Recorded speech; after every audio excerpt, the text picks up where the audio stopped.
Good morning, dear students, learners. Today we are going to learn the correct use of there in the form of interrogative sentences. Let's start our class.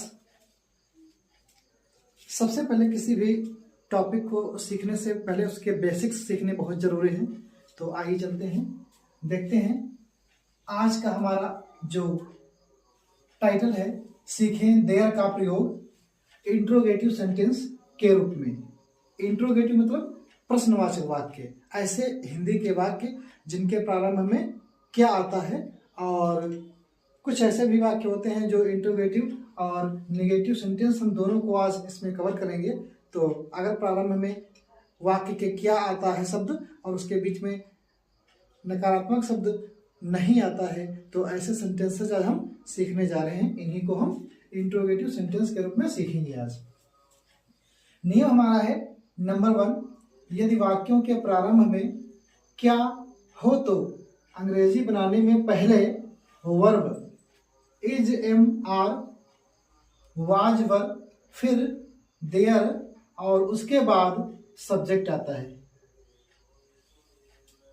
प्रिय छात्र छात्राओं, कहने का मतलब है कि अगर कोई हिंदी का वाक्य हमारा क्या से प्रारंभ हो रहा है तो सबसे पहले हम क्या लिखेंगे, हम सब्जेक्ट के अकॉर्डिंग इज, एम, आर, अगर सेंटेंस हमारा प्रेजेंट में है तो, अगर पास्ट में है तो वाज, वर, और फिर उसके बाद में हम देयर लिखेंगे और देयर के बाद में सब्जेक्ट लिखेंगे।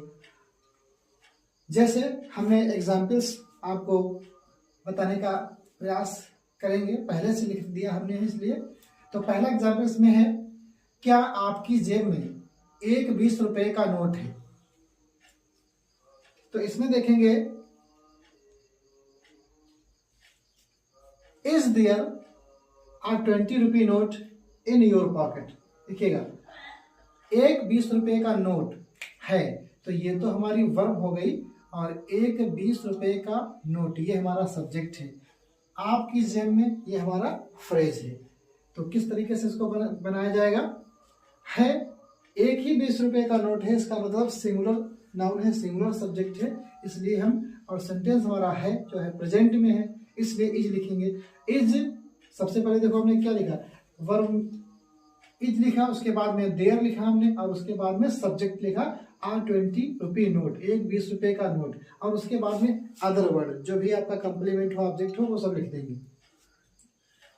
तो फिर से समझते हैं, क्या आपकी जेब में एक 20 रुपए का नोट है, is there a 20 rupee note in your pocket. अगला सेंटेंस है, क्या हमारी अलमारी में 25 पुस्तकें थी। तो 25 पुस्तकें थी, तो सेंटेंस हमारा पास्ट में है, और 25 पुस्तकें हमारा जो है ये सब्जेक्ट है।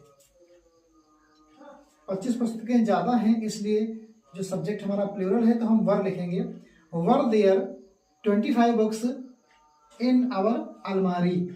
अलमीरा, इसको हम क्या बोलते हैं, अलमीरा पढ़ते हैं।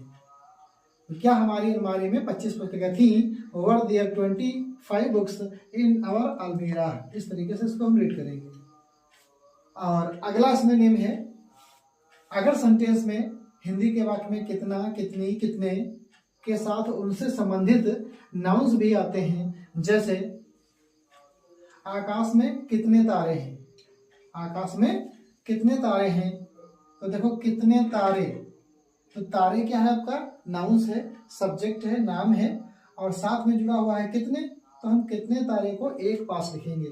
और तारे जो है संख्या में हम काउंट कर सकते हैं, काउंटेबल नाउन है, तो उसको सबसे पहले लिखेंगे इसी की English, how many stars. How many stars, कितने तारे, आर मिस है, और देयर मिस कुछ नहीं, यानी वहां, जो भी आप कह सकते हैं।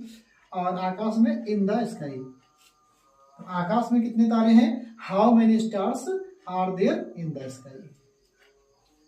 अगला एग्जाम्पल हमारा, प्याले में कितना दूध है। तो कितना दूध, सब्जेक्ट हमारा क्या है, कितना दूध। अच्छा, दूध जो है वो अनकाउंटेबल नाउन है, क्योंकि हम मिल्क को, दूध को गिन नहीं सकते, इसलिए इसको हम, जहां पर हमारा अनकाउंटेबल नाउन होगा वहां पर हम मच का इस्तेमाल करेंगे। हाउ मच मिल्क, कितना दूध, is there in the cup, प्याले में है। प्याले में कितना दूध है, how much milk is there in the cup. अब हमने लिख रखा है एक्सरसाइज, अभ्यास करें, ट्रांसलेट इनटू इंग्लिश, अंग्रेजी में अनुवाद करें। ये हमारी एक एक्सरसाइज है और आज हम इसको सीखने का प्रयास करेंगे। अगर आप इंग्लिश अच्छी तरीके से सीखना चाहते हैं और बोलना चाहते हैं, ये एक एकेडमिक क्लास भी है और इसी के माध्यम से आप इंग्लिश बोलना भी सीखेंगे। तो इस क्लास को आज पूरी देखना है, स्किप नहीं करना है और हर एक उस ज़रूरतमंद स्टूडेंट्स के पास उसको भेज देना है जिसको आप चाहते हो कि वो जीवन में आगे बढ़े। और हम सभी सीख रहे हैं और तो हमारा प्रयास रहेगा। आप अगर ये आपको क्लास अच्छी लग रही है तो उसको लाइक कीजिए, शेयर कीजिए और उन सभी स्टूडेंट्स के पास उसको शेयर कर दीजिए, भेज दीजिए जिनको इनकी ज़रूरत है, जो ट्रांसलेट सीखना चाहते हैं और भी इंग्लिश के बारे में बहुत सी जानकारी लेना चाहते हैं। तो आइए आज हम एक एक्सरसाइज है, इसको बनाने का साथ साथ प्रयास करेंगे और सीखेंगे। तो पहला सेंटेंस हमारा है, क्या स्कूल के सामने पेड़ है। क्या स्कूल के सामने पेड़ है। तो इस सेंटेंस को हम कैसे बनाएंगे, सबसे पहले हम इसको ये देखेंगे कि सेंटेंस में क्या शब्द आया है, तो इसका मतलब, और लास्ट में क्वेश्चन मार्क लगा हुआ है, तो ये इंट्रोगेटिव सेंटेंस है और बीच में कोई नकारात्मक शब्द भी नहीं दिया हुआ है, ना तो कोई क्वेश्चन वर्ड दिया है। यहाँ पर क्वेश्चन वर्ड शुरू में है इसलिए सिंगल इंट्रोगेटिव सेंटेंस है। और सेंटेंस हमारा प्रेजेंट में है क्योंकि है लिखा हुआ है।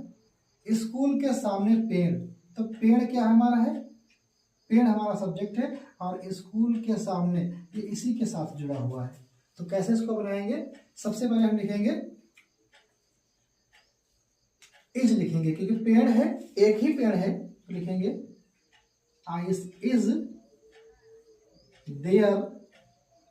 पेड़ मतलब आ ट्री, पेड़ को ट्री बोलते हैं, तो जब एक ही पेड़ है तो हम यहाँ पर क्या लिखेंगे, TREE tree. Is there a tree school के सामने, तो स्कूल के सामने in front of school. Is there a tree in front of school, और लास्ट में क्या लगा देंगे, क्वेश्चन मार्क लगा देंगे। क्या स्कूल के सामने एक पेड़ है।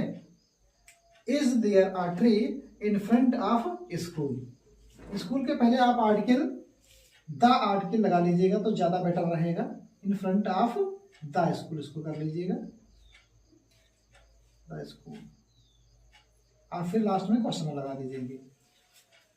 क्या स्कूल के सामने एक पेड़ है। Is there a tree in front of the school. अगला सेंटेंस हमारा है, कमरे में कितनी कुर्सियां थी। कितनी कुर्सियां थी, तो कितनी कुर्सियां, ये हमारा पूरा क्वेश्चन वर्ड ही है। और ये देखो यहाँ पर क्या शब्द नहीं आया हुआ है, इसका मतलब ये डबल इंट्रोगेटिव सेंटेंस है। बीच में हमारा क्वेश्चन वर्ड और जो हमारा सब्जेक्ट है वो एक ही साथ मिला हुआ है, तो इसको हम एक ही साथ लिखेंगे। कितनी कुर्सियां, कुर्सियां हम गिन सकते हैं, काउंटेबल नाउन है, तो लिखेंगे हाउ मेनी। क्या लिखेंगे, हाउ मेनी चेयर्स। कुर्सियों को क्या कहते हैं, चेयर्स, चेयर कहते हैं, बट ज्यादा कुर्सियां हैं तो एस लगा देंगे, प्लूरल बना देंगे। हाउ मेनी चेयर्स थी। थी का मतलब वर, और फिर उसके बाद में देयर लिख देंगे। How many chairs were there, कमरे में, कमरे में मतलब in the room, in the room, और लास्ट में क्वेश्चन लगा देंगे। कमरे में कितनी कुर्सियां थी, how many chairs were there in the room. Sentence number 3 है, क्या इस पेड़ पर एक उल्लू है। तो उल्लू है, तो है हमारा मतलब प्रेजेंट का वाक्य, एक उल्लू हमारा सब्जेक्ट है और इस पेड़ पर हमारा क्या है, ये हमारा फ्रेज है। अब इसको कैसे बनाएंगे, सबसे पहले हम सेंटेंस में क्या आया हुआ है, ये क्या आया हुआ है, इसलिए ये सिंगल इंट्रोगेटिव सेंटेंस है। इज लिखेंगे सबसे पहले, इज देयर, क्या है सब्जेक्ट, एक उल्लू, तो आ आउल। अब देखो यहाँ पर बच्चों, यहाँ पर हमारा आउल का जो ओ है वो हमारा क्या है, वावल साउंड है, तो इसलिए हम एक की बदली ए नहीं लिखेंगे, हम क्या लिखेंगे, एन लिखेंगे। ध्यान रखेंगे, इज देयर एन आउल, क्या एक उल्लू है, और कहा इस पेड़ पर, इस पेड़ पर की इंग्लिश क्या होगी? ऑन दिस ट्री, TREE, और लास्ट में क्वेश्चन लगा देंगे। क्या इस पेड़ पर एक उल्लू है? Is there an owl on this tree? Sentence number 4 है, क्या हमारे बाग में कोई कुआं नहीं है? कोई कुआं नहीं। देखो यहाँ पर सेंटेंस में सबसे पहले क्या आया और सेंटेंस के बीच में नहीं, निगेटिव शब्द दिया गया है। इसका मतलब ये सेंटेंस हमारा है इंट्रोगेटिव नेगेटिव सेंटेंस। तो घबराना नहीं है, कैसे बनेगा? सबसे पहले है और कोई कुआं मतलब सिंगुलर सब्जेक्ट है, तो लिखेंगे IS इज देयर, कोई कुआं नहीं है, इज देयर नो, कुएं को क्या कहते हैं? वेल कहते हैं, WELL, well. Is there no well, और हमारे बाग में तो इन आवर, बाग को बोलते हैं गार्डन, GARDEN, गार्डन। क्वेश्चन ऐसे बनेगा, क्या हमारे बाग में कोई कुआं नहीं है? Is there no well in our garden, is there no well, कोई कुआं नहीं है इन आवर गार्डन, हमारे बाग में। सेंटेंस नंबर 5 है, क्या इस कक्षा में 5 लड़कियां हैं? क्या इस कक्षा में 5 लड़कियां हैं? यहाँ भी देखो क्या शब्द पहले आया है और बीच में नेगेटिव शब्द नहीं दिया हुआ है, इसलिए सिंगल इंट्रोगेटिव सेंटेंस है। तो 5 लड़कियां हमारा क्या है? 5 लड़कियां ही हमारा सब्जेक्ट है। तो हमारा सब्जेक्ट प्लूरल है, इसलिए हम क्या लिखेंगे? आर लिखेंगे। Are there 5 girls, FIVE, 5 girls, GIRLS, are there 5 girls, क्या 5 लड़कियां हैं? और इस कक्षा में, इन दिस, कक्षा को बोलते हैं क्लास। आर देयर 5 गर्ल्स, क्या 5 लड़कियां हैं? इन दिस क्लास, इस कक्षा में, क्या इस कक्षा में 5 लड़कियां हैं? Are there 5 girls in this class. Sentence number 6 है, नदी में कितनी नावें हैं? नदी में कितनी नावें थी? पास्ट का वाक्य है, तो नावें मतलब सब्जेक्ट हमारा है, प्लूरल है, तो क्या लिखेंगे? सबसे पहले लिखेंगे ओवर कितनी नावें। देखिए गलत हो रहा है, कैसे करेंगे? कितनी नावें, कितना, कितनी, कितने वाला ये जो सेंटेंस हमारा रोल नंबर 2 था, इसको ध्यान रखिए। कितना, कितनी, कितने से अगर वाक्य शुरू होता है तो उसमें जो हमारा सब्जेक्ट होता है क्वेश्चन वर्ड एक ही साथ लिखा जाता है। कितनी नावें, तो कितनी नावें को क्या बोलेंगे? नावें हम गिन सकते हैं, तो लिखेंगे हाउ मेनी, और नाव को क्या बोलते हैं? बोट बोलते हैं, BOAT, बोट, लेकिन नाव ज्यादा है ना, बोट्स हो जाएगा। How many boats were there, how many boats were there, और नदी में, नदी को रिवर बोलते हैं, तो in the river, RIVER, question में लगा देंगे। नदी में कितनी नावें थी? How many boats were there in the river. Sentence number 7 है, क्या टोकरी में 4 आम है? तो 4 आम है, सिंगल इंट्रोगेटिव सेंटेंस है, 4 आम है, तो आर आ जाएगा। आर देयर, 4 आम को क्या बोलेंगे? 4, और आम को बोलते हैं मैंगो, MANGO, मैंगो, और इसका प्लूरल हो जाएगा ESS में ऐड कर देंगे, मैंगोज। आर देयर 4 मैंगोज, 4 आम हैं, और टोकरी में, इन द, टोकरी को क्या बोलते हैं? बास्केट, BASKET, बास्केट, और क्वेश्चन में लगा देंगे। क्या टोकरी में 4 आम हैं? Are there 4 mangoes in the basket.